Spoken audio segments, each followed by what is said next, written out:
Imagine living in peace on a piece of land passed down through your family for generations, only to have people try to strip it away, not by legal battles, but through quiet acts of harassment meant to break your spirit. Now, picture one of those acts backfiring so badly, it didn't just expose the culprits, it shattered their power completely. Welcome to Voices Unchained. Before we continue, take a second to like this video, subscribe, and drop a comment telling us where you're tuning in from. We love seeing how far these stories travel. Meet Marlon Davis, a 55-year-old man with roots as deep as the soil beneath his boots. His parents had left him a quiet ranch tucked at the edge of a suburban neighborhood, a ranch that symbolized resilience, heritage, and pride. For Marlon, the mailbox sitting at the end of his long driveway wasn't just metal and wood. It was his connection to the outside world.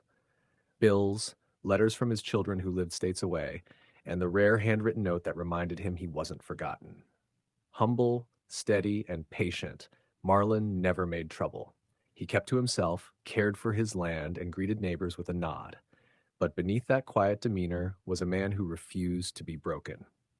Enter the so-called HOA cops, not real police, but board members who strutted around the neighborhood as if they ruled it. Among them was Trent Holloway, a bitter, middle-aged man who believed Marlon didn't belong there. To them, Marlon's presence was an inconvenience, an eyesore. His ranch didn't fit the cookie-cutter image they wanted for the community. Behind closed doors, they whispered racist remarks and plotted small ways to push him out. And then came the harassment. His mailbox, slashed, smashed, and ripped out of the ground, not once, not twice, but 3 times. At first, Marlon gave the benefit of the doubt. Maybe it was teenagers, maybe it was an accident. But after the 3rd time, he knew. This was intentional. Someone wanted him humiliated, frustrated, and ready to quit.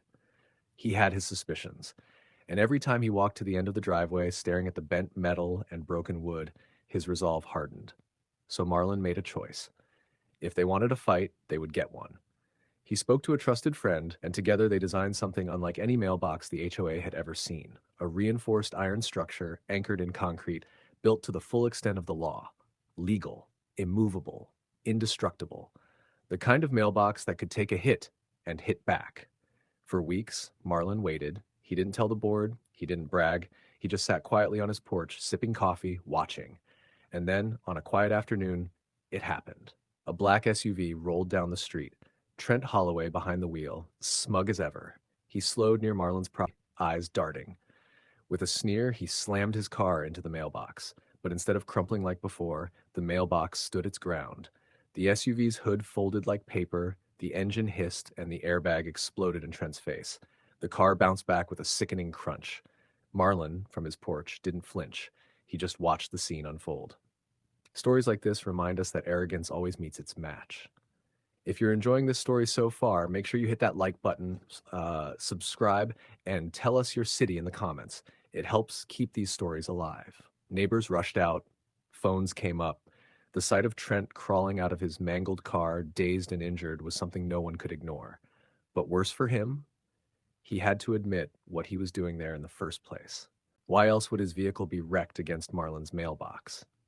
The police arrived, reports were filed, and suddenly the HOA's dirty little secret was out in the open. The targeted harassment, the racism, the misuse of power. Trent was charged for reckless driving and harassment. Insurance didn't cover his damages, and the HOA, once so smug, began to crumble as lawsuits and investigations piled up. Within months, the board lost credibility. Members resigned in shame. Trent lost his position, his influence, and the neighbors who once backed him now treated him like a pariah. Meanwhile, Marlon's mailbox still stood, untouched, unbroken, a symbol of resistance. In the end, the message was clear.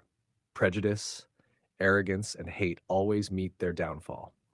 Marlon didn't shout, didn't beg, didn't lower himself. He simply stood his ground literally and let the truth reveal itself.